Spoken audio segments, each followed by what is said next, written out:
안녕하세요. 멜묵상. 오늘은 시편 48편 1절부터 8절 말씀 보도록 하겠습니다. 48편은 성전이 있는 시온산이 이제 성전이 있거든요. 거기에 아름다움을 노래하는 찬송시입니다. 이 찬송시를 여러분들이 보면서 읽으면서 어, 성전의 예표를 결국은 더 위대하게 성취할 교회를 생각하면서 적용을 하시면 됩니다. 1절, 2절을 보면요. 여호와는 위대하시니 우리 하나님의 성 거룩한 산에서 극진히 찬양받으시리로다. 터가 높고 아름다워 온 세계가 즐거워하며 큰 왕의 성 북방에 있는 시온산이 그러하도다. 그래서 시온산을 노래하고 있죠.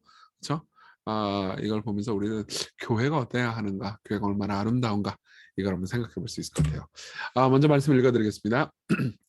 여호와는 위대하시니 우리 하나님의 성 거룩한 산에서 극진히 찬양받으시리로다. 터가 높고 아름다워 온 세계가 즐거워하며 큰 왕의 성 곧 북방에 있는 시온산이 그러하도다. 하나님이 그 여러 궁중에서 자기를 요새로 알리셨도다. 왕들이 모여서 함께 지나갔으며 그들이 보고 놀라고 두려워 빨리 지나갔도다.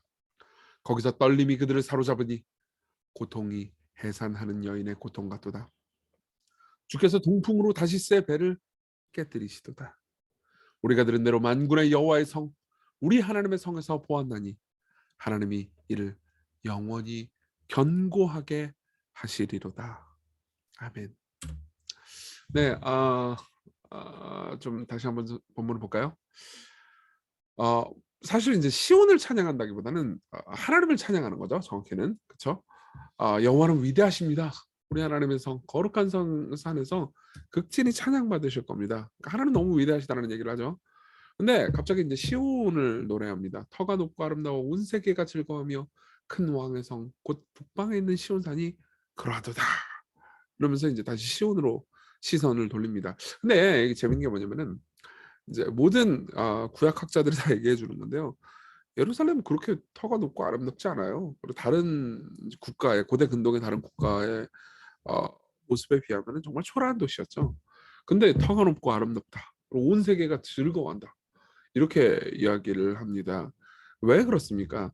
예루살렘, 이스라엘 자체가 위대하기 때문이 아닙니다. 3절에 말하는 것처럼 하나님이 그 여러 궁중에서 자기를 요새로 알리셨도다. 그러니까 거기 계신 분이 정말 위대하고 아름답고 높으신 분이기 때문에 터가 높고 아름답다. 이렇게 이야기를 하는 거죠. 여러분 정말 이 하나님의 백성들은 아무것도 아니죠. 너무너무 초라한 사람들입니다. 하지만 여러분들이 하나님을 닮고 있다면 여러분들의 마음 안에 그리스도께서 계신다면 거하신다면요. 여러분들은 정말 아름다운 존재입니다. 여러분들은 가장 위대한 분을 품고 있기 때문입니다. 그러면서 이제 4절에 시온성을 지키시는 견고하게 하시는 여호와에 대해서 얘기해요. 왕들이 모여서 함께 지나갔으며 이렇게 돼 있는데 이게 좀 번역이 좀 되게 아쉬워요. 여기서 모이다라고 번역된 단어는 이제 이게 집결했다 이런 의미입니다. 왕들이 이제 전쟁을 하려고 집결했어요. 그래서 함께 지나갔다라는 단어도 이 지나갔으며가 아니고 이제 공격하러 쳐들어왔다는 거죠. 왕들이 모여서 함께 쳐들어왔어요. 근데 그들이 보고 놀라고 두려워 빨리 지나갔다. 이 뭐 아무것도 아닌 조그마한 성이라고 생각했는데 그 안에 정말 강력하고 위대한 전사가 계셨어요. 예수 그리스도가 계셨어요. 거기서 떨림이 그들을 사로잡으니 무슨 말입니까? 너무너무 막 두려워서 떨고 있는 거예요. 고통이 해산하는 여인의 고통 같도다. 그러니까 당시에 상상할 수 있는 가장 큰 고통. 그때 당시 해산하는 여인들은 지금하고 달라가지고 막 죽고 그랬단 말이에요. 정말 정말 큰 고통이었어요.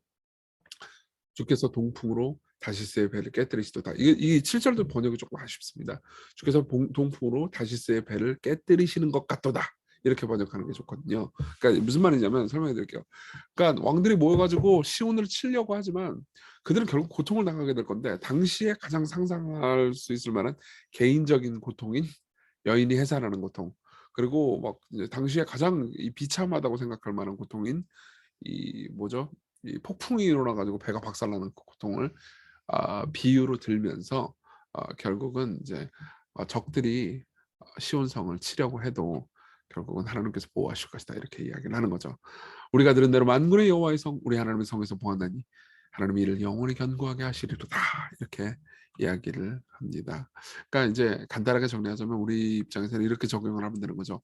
하나님의 교회가 하나님이 교회 가운데 거하시고 또 교회가 하나님을 바라보고 찾고 하나님의 말씀을 듣는다면 교회는 견고할 거고, 그리고 교회를 대적하여 아무리 많은 나쁜 일이 일어난다 하더라도 결국은 승리할 거다, 이렇게 이야기를 하는 거죠.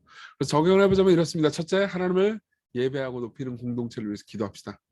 팀 켈러 목사님 이렇게 얘기합니다. 거룩한 백성들의 공동체는 온누리의 기쁨, 즉 권력과 착취가 아니라 정의와 사랑의 토대를 둔 대한 사회가 됩니다.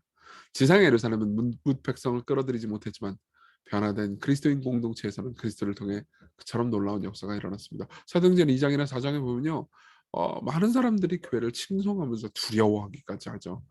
복음의 능력이 교회를 덮었을 때 사람들은 자기의 것을 자기의 것이라고 하지 않고 서로 나누면서 섬겼습니다.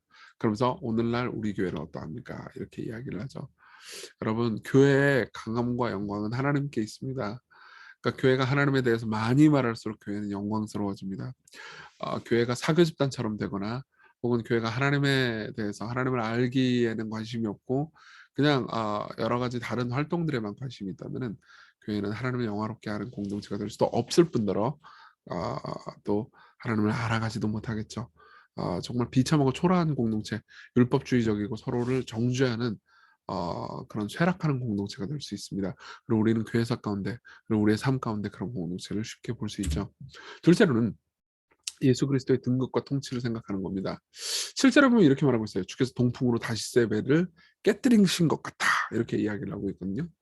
여러분들 성경 전체를 읽어보면은 이걸 보면서 누가 생각나지 않나요? 요나죠. 그렇죠. 요나가 하나님께서 말씀하신 그 명령을 피해서 도망가려고 다시스로 가는데, 다시스로 가니까는 이제 하나님께서 큰 바람을 바다 위에 내리셔서 바다 가운데서 폭풍이 일어나가지고 막 배가 박살나게 됐고 그랬죠. 아, 네, 이 사실은 재밌는 게 뭐냐면은 교회를 쳐들어오는 적들을 하나님께서 다시스의 동풍으로 깨뜨릴 거다, 이렇게 시편에서 우리가 본 시편에서 얘기하고 있잖아요. 근데 사실 나중에 알고 보니까 교회의 적은 외부에 있는 게 아니고 어디 있어요? 내부에 있었어요. 예, 교회 자신의 죄, 교회가 저지르는 죄, 교회가 하나님을 바라보지 않고 하나님을 잘 예배하지 않고 자기중심적이고 서로를 정죄하면서 복음을 떠난 죄, 이것이 바로 교회를 고통스럽게 했죠. 그렇죠? 그렇기 때문에 어떻습니까? 교회는 더 나은 요나가 필요합니다. 예. 교회는 요나는요, 그러니까 하나님의 말씀을 순종치 않고 하나님을 사랑하지 않는 말씀 선포자를 대표하기도 하죠. 그렇지만 우리 구주 예수 그리스도는 그분이 성부 하나님이 명령하신 모든 명령을 기꺼이 순종하실 뿐만 아니라 아버지의 말씀을 다 전하셨습니다. 그래서 예수께서 이렇게 말씀하셨어요. 심판대에 니네 사람들이 일어나 이 세대 사람을 정죄하리니 이런 그들이 요나의 전도를 듣고도 회개했지만 요나보다 더 큰 이 예수님이죠. 이가 여기 있다, 이렇게 이야기를 하고 있어요. 무슨 말이냐면 여러분들 보십시오. 교회가 아무리 위기에 처했다 하더라도 예수 그리스도를 선포하고 듣고 나누잖아요. 그럼 그 위기는 도리어 교회를 강하게 만들 겁니다. 교회를 승리하게 만들 겁니다. 그리고 그런 승리하고 영광스러운 교회 안에 여러분들이 있다면 여러분들은 그 교회를 통해서 더 하나님의 영광을 볼 것이고 더할 나위 없는 깊은 유익을 맛보게 될 겁니다. 우리 같이 기도합시다. 기도할 때 우리 교회를 돌보아 달라고, 우리가 섬기는 시광교회가 아름답고 영광스러운 공동체가 되도록, 그리고 그 가운데서 내가 작지만 중요한 역할을 감당할 수 있도록 도와달라고. 여러분, 교회를 위해서 아무것도 안 하고 계신 분이 계시다면요, 여러분들에게 하나님께서 주신 은사를 활용해서 내가 어떻게 교회를 섬길 수 있을까를 꼭 고민해 보십시오. 그리고 두 번째로는 오직 예수 그리스도만이 교회를 아름답고 영광스럽게 하실 수 있음을 고백합니다. 우리 교회에 그리스도가 선포되고, 저도 이제 설교자지만 예수 그리스도를 신실하게 사랑하면서 선포하고 그리스도의 영광이 드러나는, 그래서 시광이잖아요. 그런 교회가 되도록. 혹시 시광교회 안 다니시는 다른 분들이 계시다면요, 여러분들의 교회를 위해서 기도하시면 되겠습니다. 함께 기도합시다.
기도하겠습니다.